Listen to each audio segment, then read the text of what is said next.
Ma'am আমার polycystic ovary আছে, period অনিয়মিত হয়, বিয়ে হয়েছে 3 বছর, এখন আমরা বাচ্চা নেবার চিন্তা করছি কিন্তু কনসিভ হচ্ছে না। ডক্টর দেখিয়েছি, বলছে আমার পলিসিস্টিক ওভারি আছে, কি করলে বা কি খেলে ফলিকল বড় হবে।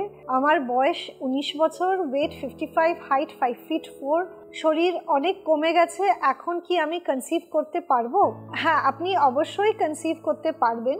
যাদের পিসিও থাকে তাদের জেনারেলি মাসিকও দেরি দেরি করে আসে আর ডিমটাও অনিয়মিত তৈরি হয়, আর তাই জন্যই মাসিকটা আপনার অনিয়মিত হচ্ছে। যদি আপনি প্রেগনেন্সির জন্য চেষ্টা করেন তাহলে আমরা ডিম তৈরি হওয়ার ওষুধ দিই, সেটাকে ওভুলেশন ইন্ডাকশন মেডিসিনস বলি। ট্যাবলেটসও হতে পারে, ইনজেকশনসও হতে পারে। তাহলে এই ওষুধের সাহায্যে আপনি প্রেগনেন্সির জন্য চেষ্টা করতে পারেন। দ্বিতীয় হচ্ছে আপনার লাইফস্টাইল, আপনার ওয়েট ঠিক আছে, তার সত্ত্বেও পিসিওএস থাকলে আমরা বলি যে ক্যালোরি রিস্ট্রিক্টেড ডায়েট, তার মানে আপনি বেশি চিনি খাবেন না, তেল মশলা এই জিনিসগুলো কম খাবেন, বাইরের জাঙ্ক ফুডস কম খাবেন, আর এভরি ডে একটা 30 মিনিটের মতন এক্সারসাইজ বা কোনো ব্যায়াম আপনাকে করতে হবে। তাহলে এইসব যদি লাইফস্টাইলে চেঞ্জেস নিয়ে আসেন, তার সাথে ওষুধ খান, তাহলে নিশ্চয়ই আপনি কনসিভ করতে পারবেন।